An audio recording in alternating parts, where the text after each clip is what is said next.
friends, let's do some isometric ramping for the shoulders. So we're going to test, retest with our shoulder curls, and then we're going to hit 4 spots with our isometric ramping. Isometric ramping sounds kind of obtuse, but isometric is just an isometric contraction. It's non-moving, trying to tense tissues specifically around this biofeedback tool. And ramping, just imagine that you're ramping up and then ramping down. Hopefully that helps to remember it. But this is designed to teach tissues specifically how to fire a little bit better around that shoulder, and might alleviate some nervous system adaptation throughout other parts. So your nervous system decides what's going on in your body, so we're trying to teach it something different. So we're going to start with a shoulder car, glenohumeral joint car. I'm going to do it in a quadruped collapsed position.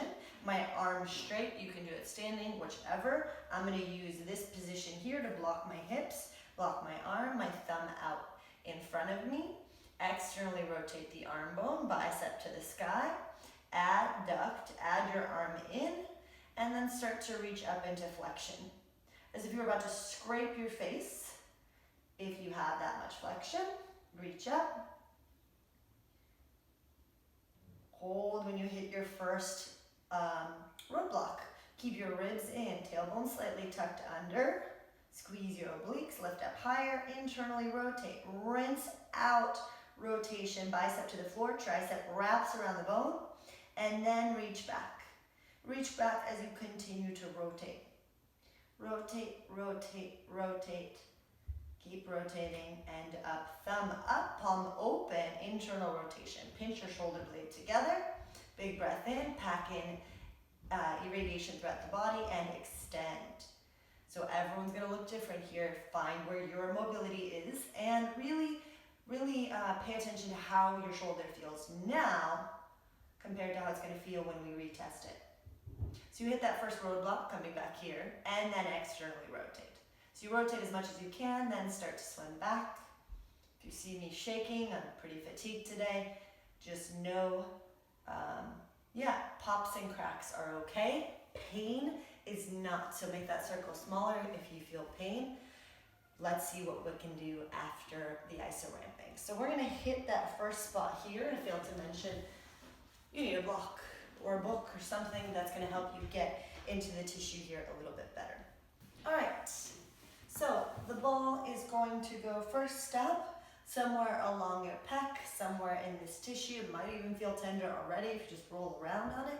Find that spot. It's going to go on the block, laying down, and arm out to the side.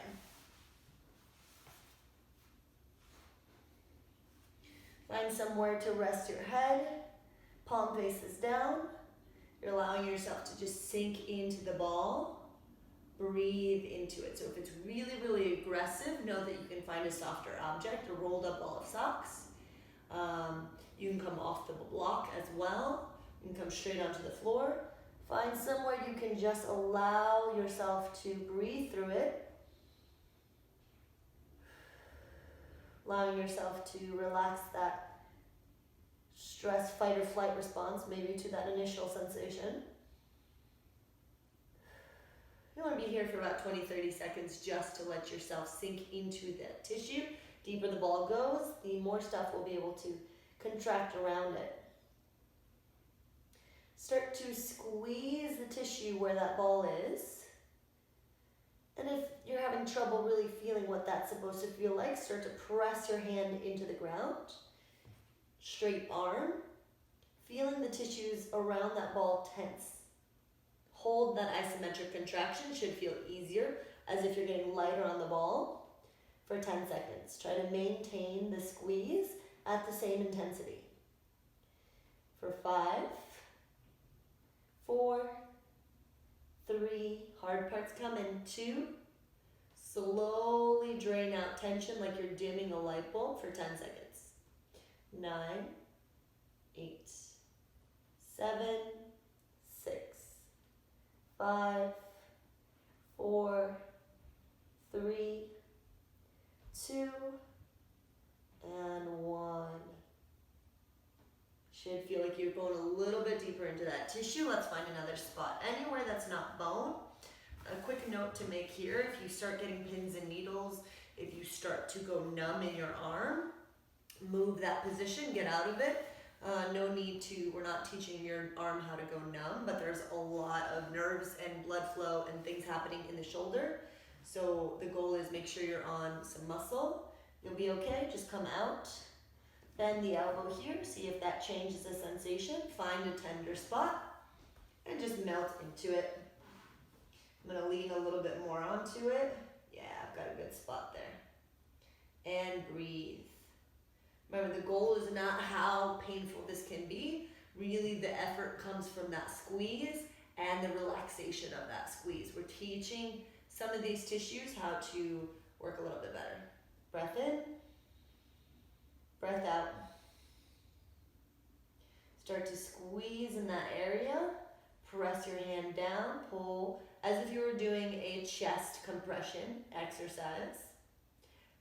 A pec squeeze for 10, 9, 8, 7, 6, 5, 4, 3, 2, and 1. Relax. 10, 9, breathe through it. 8, 7, get heavier. 6, 5, 4, 3, 2, and 1. All right, slowly coming off. Let's hit 2 spots on our back. So on your back, it's going to be those typical tender spots. Lots of sensation here. Most people are pretty sensitive in this area. This is where most people get massage. So somewhere on your shoulder, maybe lower, can be in between the shoulder blades. Anywhere around that area, it's going to feel pretty intense. If you've got a spot, stay on it. If you need a little bit more weight, eventually you can bridge your hips. That's very intense, but that's an option. Breathe in, let's relax. Try to let that ball sink in.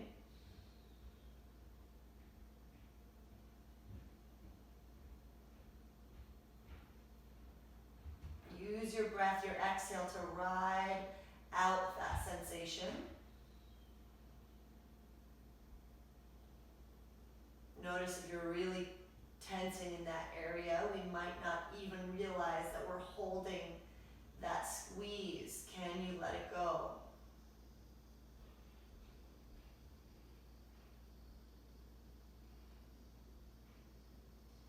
And begin your isometric contraction. Try to squeeze right where that ball is. The ball is just a feedback tool. It's just there to give you, it's as if I had my finger there and told you to squeeze. If you're having trouble getting to it, start to press your hand back.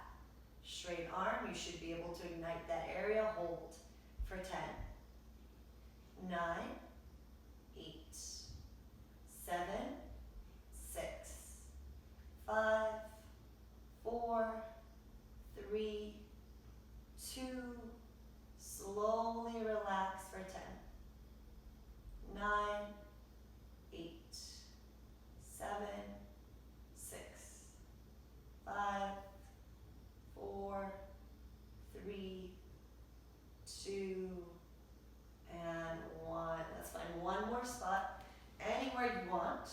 Maybe lower, maybe higher. Arm can be bent if you want to try that, or continue to have it straight, maybe at a different angle. Where can you expose some different stuff there? Let's breathe and sink into it. It's not going to be super comfortable, especially if you're not used to having this much pressure in this spot. If you have to start the work early, feel free. You can build up to longer holds in the beginning. Start to squeeze those tissues. You're really just giving some general global information into these areas. Hold for 10. 9, maybe that arm is pushing down. 8, 7, 6, 5, 4, 3, 2, slowly relax for 10.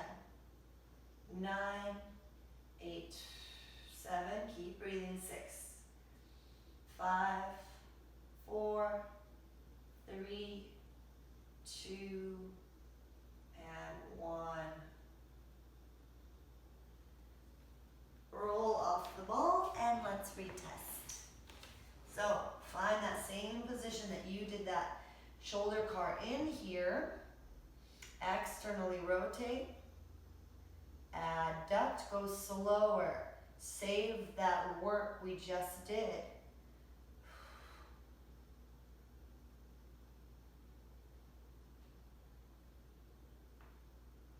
I got a nice little crack there. My first part feels a lot smoother.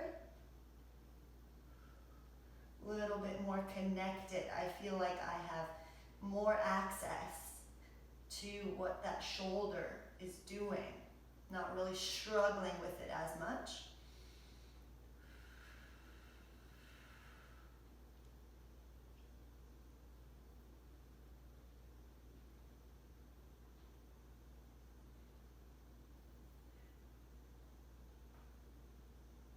Yeah, I need to do that more often. Know it's temporary. Know that what you're doing there with the ball is temporary, but then when you go and you repeat that exercise as many times as you can daily, over time, that's when you're saving that work in that shoulder.